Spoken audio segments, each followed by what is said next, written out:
Hello,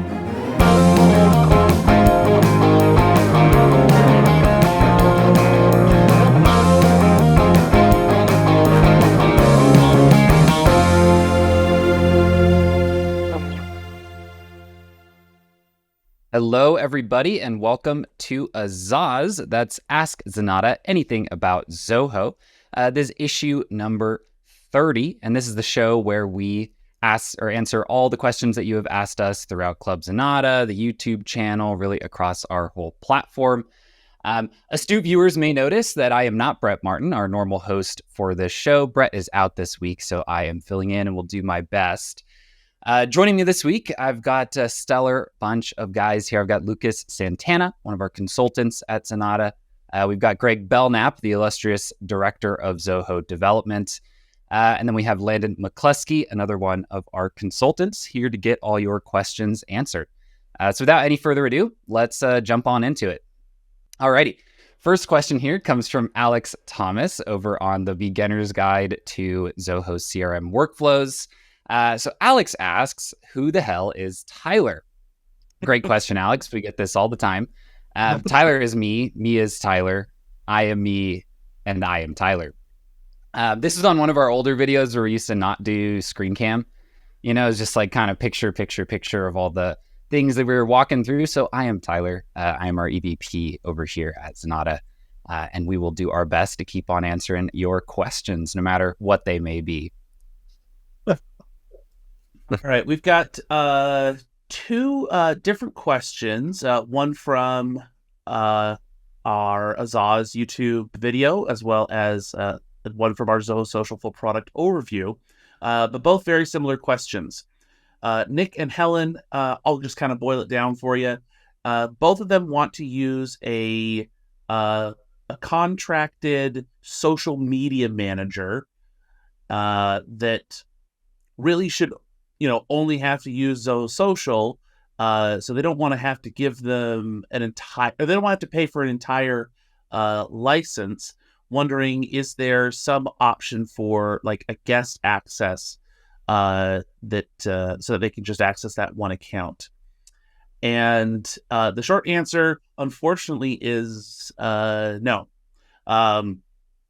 You kind of have to. This all boils down to the same issue that we as third-party consultants run into, is that there's not really a contracted employee access available for your Zoho One apps. It's pretty much got to just have a license for them. Now I know that you can add external users to Zoho One, as in they're just not in your domain, but I think you still have to have the same kind of license for them, right, Tyler? Yeah, you'll still need a license. If you do spin one of those up, the benefit is if you're on Zoho One, you could like only permission them for Zoho Social, right? Or like some of our clients, depending on the scale, generally with larger clients, sometimes they'll give us selective access to things like books, where they're like, hey, you're going to automate making invoices, but you don't need to run our P&L. So you can be pretty selective with an additional license. But yeah, there's no great way around it. Like there are some applications that have kind of a contractor license, like for Zoho Books, right? You can have like an accountant license that has some limited permissions that you don't have to pay for. But unfortunately, yeah, you will need that license, or you'll need to share access, keeping in mind that whatever else that user has access to, this third-party contractor would be able to interact with in Zoho. Yeah. So I would just say, get that extra license, and then just find out if that social media manager is bringing in enough of that cash to cover their own license. Then just tuck it in your marketing spend budget, right? That's right. Absolutely.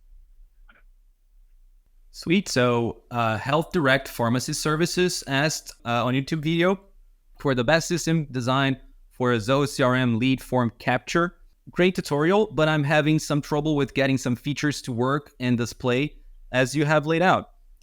First, the method to have the related list display in either the leads or the context module after the existing lead in contact has completed a Zoho form submission. It's it's not showing up. And additionally, the related lead and related contact IDs are not available when I attempt to build the view lead or view contact button links. I'm not sure where I have missed some directions here.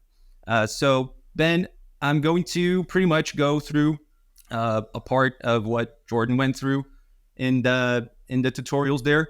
So you can see here, I have web forms as a related list on this contact record.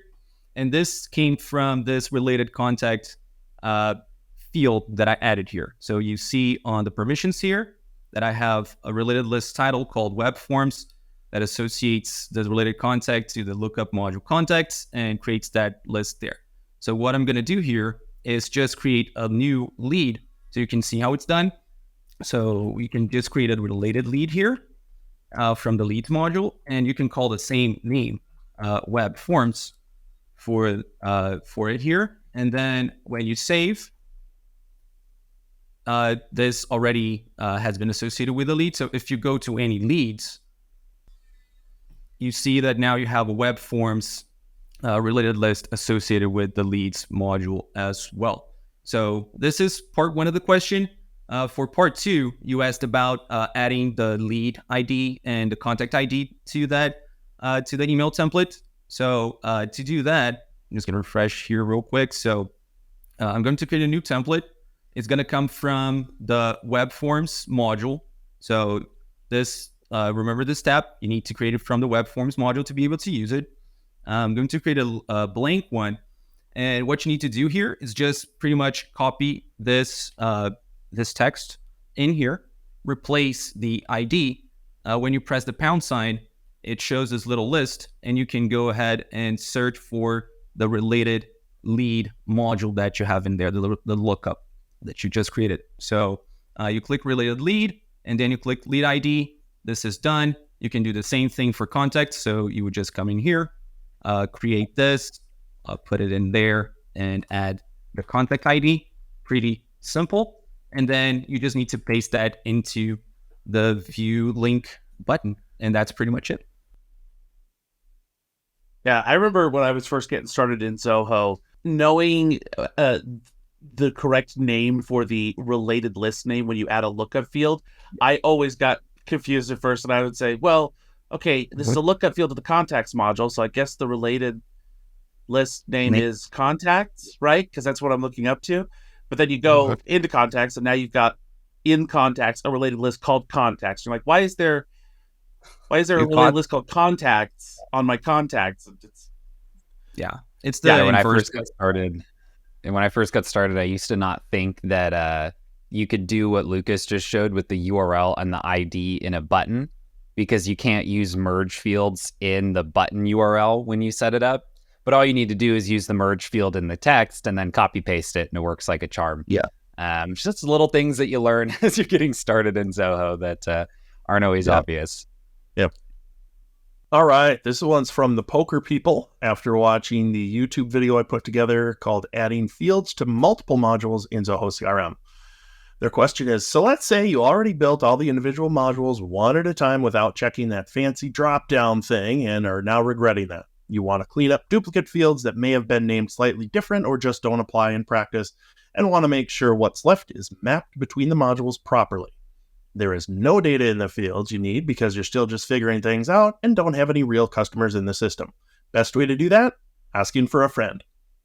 Well, the Poker People, your friend can do one of the following things. First of all, because your friend doesn't have any data in the fields, they're pretty lucky they've got a lot of options. If there was a ton of data in the field, you'd probably be running a custom function, which I could probably put up in the code share. It's pretty easy, and then messing with the fields. Since there's no data in the fields, your best two options are, first of all, take all of the fields outside of, let's say, if you're, mapping from leads over to your other modules, leave everything that's in leads, delete everything else, right? Or even delete everything in leads and then start fresh. So you can use that little fancy button, or just delete or even rename everything in all the leads or all the modules other than one, whether it be leads or whichever one you choose. Just remove all the fields other than in one module, and then use the method that I had in the second half of that video about using a report going to import and adding those fields. So it's kind of up to you. If you just rename all the fields, it might take slightly less time. Actually, you probably wouldn't. I was going to say it might take slightly less time, but you'll have a lot of extra fields. But honestly, delete any fields you don't need and either start fresh or just keep them all in one module and then do that report import method to add all the fields. That'd be my advice for your friend. You want to make sure that your friend ends up with all the fields that are the same between different modules being named the same. And ideally having the same API names to go a level deeper. Sometimes we'll pick up a client who's done a lot of customization in their system and they're ready to have like some automations written. So they bring us in to write the deluge. And I'll tell you, it adds a layer of complication if, it's industry in leads, but industry type in accounts, but industry category and contacts. No, it's not the end of the world. The script is still going to work.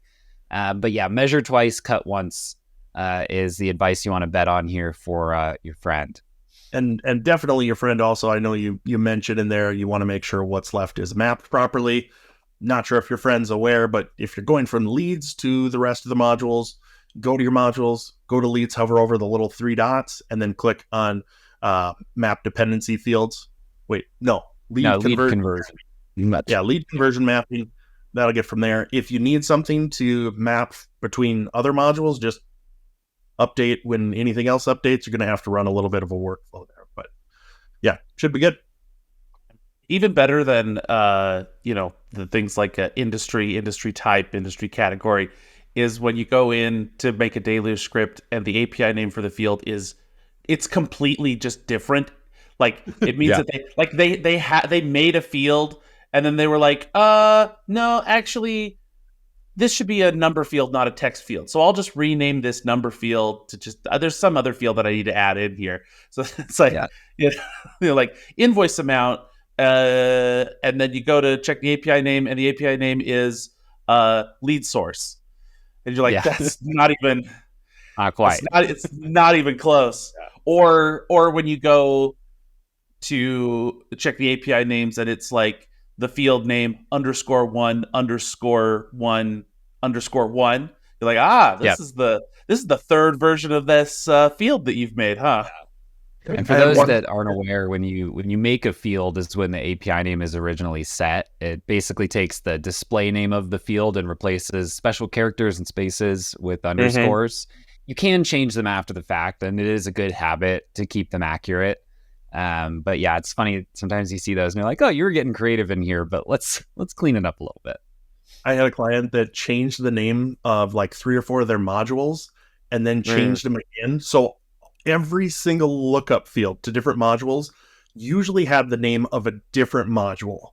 So it was like if we were looking up to, I don't remember what they were, but we were like looking up to cars and the API name would be like boats. And then when you were looking at boats, the API name would be cars. It was messed up. It was fun. All right, next question here comes from Howard Matthews over on YouTube, sending an email campaign in Zoho Campaigns. Question is, I hope this question isn't rocket science, how to send bulk mass emails without the recipients seeing the other recipients. Is it possible in Zoho? Well, Howard, I have good news for you. It's default in Zoho. So whenever you're sending a mass email, whether it's Zoho Campaigns, or maybe you're sending it out of Zoho CRM, like sometimes I want to follow up on a couple leads with the same email and I go to the related list, check the box, click send email and send it out. It sends an individual copy of each email to each person. It doesn't put them all in the to line. So you're totally good to go here. The only scenarios where it would send it to multiple people as one email is if you went to CRM, you opened the send email for one lead, and then you put a bunch of other values in the to field. But like, I'm assuming you're not doing that. You're using like a mass select. So yeah, it's going to handle this natively. I mentioned that for CRM. It's of course the same inside of Zoho Campaigns. It sends everybody their own copy without surfacing any of the email addresses of other recipients on the list. All right. And our last question here comes from Club Zenatta. From Earl Rudolfo. Says, great article by the Zenatta team on building your own GPT. Definitely something I want to explore. Very exciting stuff. Curious to see or learn more about the use cases and how this relates to ZIA and data storytelling for narrative financial reporting. Also, will Zenatta be doing any videos on the generative AI topic at some point? And that's a really good question, Earl. I think one of the reasons why we haven't really done an extensive video on like generative AI in general is mostly just because this landscape is changing so rapidly right now that we're kind of like we kind of want the dust to settle a little bit and kind of see where are you actually going to get the most leverage from using AI. I would love to hear the other panelists' opinions here. I think that where generative AI, I think, could be the most useful would be in, like maybe your customer communications, things like helping to design marketing emails or help in perhaps generating ticket responses, because sometimes like like what the answer to something, like for example, like in desk, right? Like what the answer to something is, but then there's something kind of draining about drafting the customer ready response to something, where you're like, okay, did I make sure that I used all the right kind of like language that, I think I'm being matter of fact, but maybe I'm coming across as passive aggressive, that kind of thing. And so I think the thing that, things like Chat GPT and those are so good at is matching, voice and style in writing. And so I think it can be very, very helpful in that realm in, helping make sure that you have the right kind of tone that you're trying to convey in your content. And that's any other thoughts? That's a case where when you're building your own GPT, you can do some interesting stuff as like an organization, right? So like, let's say you were going to use a GPT to pretty up your emails, right? Well, you could define pretty for that GPT. How does Zenatta communicate, right? Let's set some standard things, some ways that we type certain sentences, et cetera, to create like some normalization on what goes out from a communication basis. I think right now you don't want it responding for you in those cases. No. GPTs can be a little loose with fact. So like someone asks, hey, do you give discounts? It says yes. The answer might be no, right? So things like that you want to be careful with. In terms of like the, narrative financial reporting in the world of like analytics, the ChatGPT integration there is not quite there for that type of work right now. What it does right now are more of like a development workflow enhancement. That's a lot of syllables there to say. It makes it easier to do a couple things, right? So it can like suggest formulas. So you could type it a plain text prompt and it'll go, hey, is this formula get that for you? Or like one that I didn't even know until I was looking up this question is it does SQL query suggestions. So you could type in a statement like generate a SQL query to calculate total order value by adding amount and tax rate, right? And it'll actually give you the example SQL, which like, hey, you're probably going to have to tweak, but if it saves you 15 minutes, pretty cool, right? So I would say that's the main thing. They're tying it in a little to like the Ask Zia functionality as well, but I don't think it's quite there where I would like stop doing that reporting myself, right? Like if I need to tell a story with data right now, I'm still going to compile those pivots, charts, targets, whatever need be. I would assume we will do some videos on generative AI, though. I know Zoho's announced they're working on their own model, which will be really tightly integrated. So as there will be a lot of search demand on that, you can expect that we will definitely make some videos when Zoho releases it. Yep. Or we have the AI do videos for us. There you go. Yes, there you go. Yeah. Another thing in the discussion about generative AI, one thing that we are always looking into is, can it help with coding, and with writing deluge workflows and things like that, to help with automations. And the current state of things, one of the issues is that the AIs like OpenAI, they're kind of scrubbing internet pages through all of the internet history up until, like, I think GPT-4 goes until 2021. Does that sound about right? Something like that. The original was 2020, and I think they bumped it up a year in terms of the data. Yeah, and so the things that when in the tests that we've run of trying to get an AI to write deluge for us, is that sometimes it uses more out-of-date API methods or functions, things like that. Like it will use the get URL integrated function, whereas it's much better to use an invoke URL and then set the type to get. That those kinds of things. The other thing that is going to be really tough for things like GPT to really capture, especially with deluge, is being able to know what are the kind of meta structural Zoho limitations, because a lot of the stuff that we do is we're designing how do we get around the API limits or the or just the the automation structure of all that kind of stuff that GPT is just not going to be able to know, because again, one, it's either changing really fast because Zoho will just update all their APIs or something like that, and then suddenly something that worked before won't now, or when they introduce a new app, which they seem to do every 6 months. Just certain stuff that it has trouble keeping up with. There's a lot less good information on deluge on the internet in general. Mm-hmm. So if you ask ChatGPT something about JavaScript, well, it has millions of GitHub pages, millions of Stack Overflow pages, right, that it can pull from of just a solution for everything.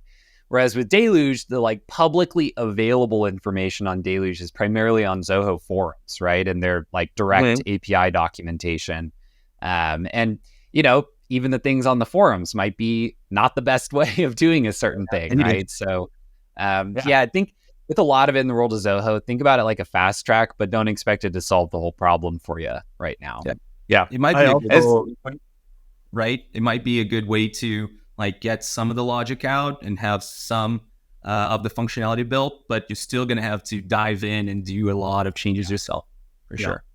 Yeah, Greg, you and I had a conversation last week, I think, about, with ChatGPT and Bard, whatever, you can kind of feed it information, URLs with different articles and stuff to help it learn, in your specific conversation.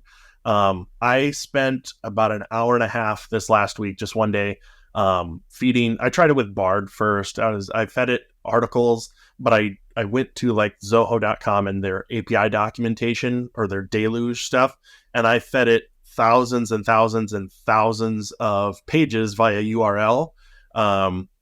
It got a little bit better, but it's still not great. I mean, in theory, down the road, you'd be able to, feed it a bunch of documentation to help it learn a little bit better, specific to deluge or whatever. But Bard, its default for coding, right? It just puts everything in Python and tries to change it a little bit. So it's, we'll see.